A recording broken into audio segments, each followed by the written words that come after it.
नमस्कार मेरे प्यारे भाइयों और बहनों। आज मैं बुद्ध प्रदोष व्रत कथा सुनाने जा रही हूँ। बुद्ध प्रदोष व्रत में शिव जी के साथ बुद्ध देवता का भी पूजन करना चाहिए, साथ ही हवन भी करना चाहिए। बुद्ध देवता का पूजन करने से बुद्ध ग्रह की शांति होती है और जीवन में आने वाले हर कष्ट को शिव जी हर लेते हैं और समस्त मनोकामनाएं पूर्ण होती हैं। भोले बाबा की जय। रामू नाम का एक युवक था।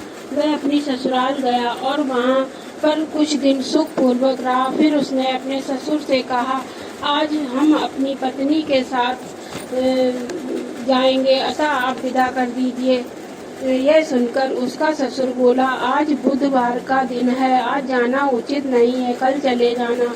किंतु रामू अपनी बात पर अटल रहा, किसी का कहना न माना। लाचार होकर उसके ससुर ने अपनी पुत्री सहित उसको विदा कर दिया। किंतु उसे चिंता लगी थी, कहीं कोई अनिष्ट न हो जाए। आगे चलकर रास्ते में रामू की पत्नी को प्यास लगी, अतः रामू पानी लेने चला गया। जब लौट कर आया तो देखा उसके रथ पर एक दूसरा रामू बैठा है।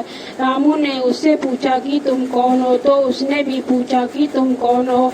जिस प्रकार रामू पूछता उसी प्रकार वह भी पूछता। दोनों का रूप एक ही तरह का था, किसी प्रकार का भी अंतर न था। अतः उसकी पत्नी अपने वास्तविक पति को पहचानने में असमर्थ थी। कुछ समय वे आपस में लड़ते रहे।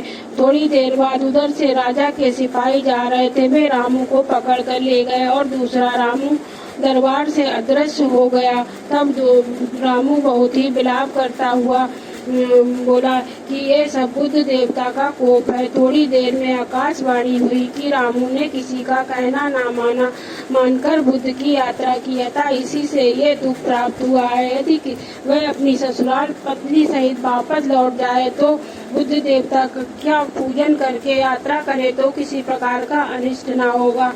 रामू ने जब आकाशवाणी सुनी तो अपनी पत्नी सहित ससुराल वापस चला गया और बुद्ध देवता का पूजन किया।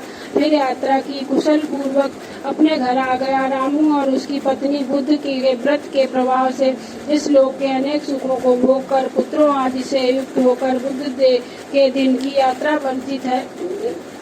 किंतु बुद्ध देवता की पूजा करने के बाद कोई भी दोष नहीं रहता, अनिष्ट का भय नहीं रहता है। जिस प्रकार रामू ने धन दान पुत्र आदि को प्राप्त करके सुखों को भोग कर अंत में मुक्ति पाई, उसी प्रकार बुद्ध के व्रत करने वाले सभी को धन दान पुत्रों आदि की प्राप्त होती है और सब कष्ट दूर होकर सभी मनोकामनाएं पूर्ण होती हैं। बोलिए भोले बाबा की जय। हर हर महादेव।